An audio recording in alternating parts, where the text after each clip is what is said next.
दोस्तों, अपना काम खुद करना चाहिए क्योंकि किसी दूसरे इंसान को अगर आप काम दे रहे हैं जो आपके लिए काफ़ी ज़रूरी है और उसे ना करने से आपका नुकसान हो सकता है, तो ये आपकी सबसे बड़ी गलती है। क्योंकि फिर आपके मन में ये डर बना रहेगा कि पता नहीं ये काम वक्त पर पूरा होगा कि नहीं होगा, या फिर ठीक से पूरा किया जाएगा कि नहीं किया जाएगा। इसलिए कहते हैं कि अपना काम खुद से करो ताकि आपको अपने काम की फ़िक्र ना हो और आपका काम वक्त पर और बिना किसी गलती के पूरा हो जाए। तो दोस्तों, आज की ये कहानी आपके जीवन में बहुत कुछ बदल कर रख देगी, तो इस कहानी को आप पूरा ज़रूर सुनिएगा। तो चलिए इस कहानी को शुरू करते हैं। दोस्तों, एक गांव में एक किसान रहता था जो कि काफ़ी अमीर था। उसके पास बहुत सारे खेत थे। उस किसान ने अपने सारे खेतों में धान की फसल लगाई हुई थी।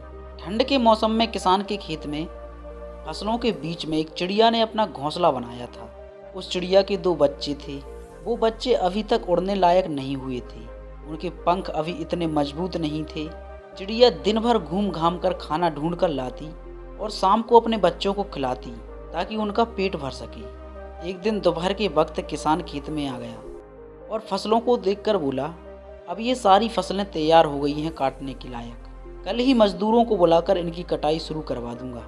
किसान की ये बात सुनकर चिड़िया के बच्चे बहुत बुरी तरह से डर गए। शाम को जब चिड़िया बच्चों के लिए खाना लेकर आई तब उसने देखा कि बच्चे बहुत डरे हुए हैं। चिड़िया ने बच्चों को गले लगाया और पूछा, क्या हुआ, तुम इतने डरे हुए क्यों हो?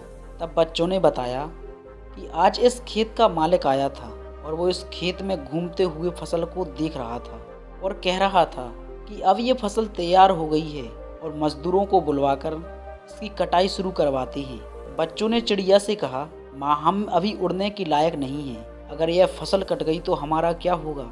चिड़िया ने बच्चों को समझाया कि अभी ये फसल नहीं कटेगी। 5 दिन बीत गए। 7वें दिन मालिक फिर आया और कहने लगा, फसल तैयार हो चुकी है, कोई मजदूर फसल काटने के लिए तैयार नहीं है, सब बहाने बना रहे हैं। कोई बात नहीं, कल अपने भाइयों को लेकर आऊँगा और फसल कटवाऊँगा। उसी शाम जब चिड़िया खाना लेकर आई तब बच्चों ने किसान की कही हुई बात चिड़िया को बताई।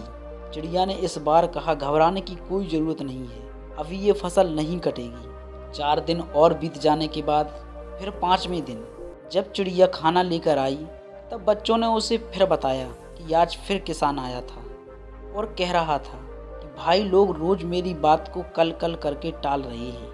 फसल अब बिल्कुल तैयार हो चुकी है, अगर अभी नहीं काटी तो पूरी की पूरी फसल खराब हो जाएगी। एक काम करता हूँ, मैं ही कल से कटाई करना शुरू कर देता हूँ। चिड़िया ने जैसे ही बच्चों की इतनी बात सुनी तो वैसे ही चिड़िया ने कहा, अब हमारा यहाँ रुकना ठीक नहीं है, हमें तुरंत ही रहने के लिए कोई दूसरी जगह ढूंढनी होगी। बच्चों ने अपनी माँ से पूछा, माँ, वो किसान इतने बड़े खेत की फसल अकेले कैसे काट सकता है?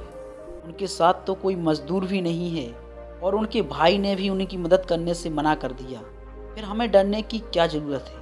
बच्चों की ये बात सुनकर चिड़िया ने कहा, बच्चों, यहाँ हमें एक सीख मिलती है। अब तक वो किसान दूसरों के भरोसे था, लेकिन अब उसने खुद पर भरोसा किया और ये फैसला ले लिया है कि वो अपना काम स्वयं करेगा। और जो लोग अपना काम खुद से करना जानते हैं उनके काम हर हाल में पूरे होते हैं। जो खुद पर भरोसा करते हैं उन्हीं के काम वक्त पर पूरे होते हैं। इसलिए अपना काम खुद से करना सीखो। अपना काम खुद से ही करना चाहिए। और तुम्हारे पंख भी अब मजबूत हो चुके हैं, तुम भी अब उड़ सकते हो। ये कहकर चिड़िया अपने बच्चों के साथ उड़ गई। तो दोस्तों, ज़िंदगी में अपना काम स्वयं करना चाहिए, किसी दूसरे के ऊपर टालना नहीं चाहिए। हम किसी दूसरे पर आंखें बंद करके भरोसा नहीं कर सकते हैं। क्या पता जो काम हम किसी दूसरे को दे रहे हैं वो काम हमारे लिए कितना इम्पोर्टेंट है, कितना ज़रूरी है। तो दोस्तों, आपको यह कहानी कैसी लगी आप हमें कमेंट में ज़रूर बताएं। अगर चैनल पर नए हैं तो हमारे इस चैनल को सब्सक्राइब जरूर करें। मिलते हैं अगली कहानी में, जब तक के लिए जय हिंद, वंदे मातरम।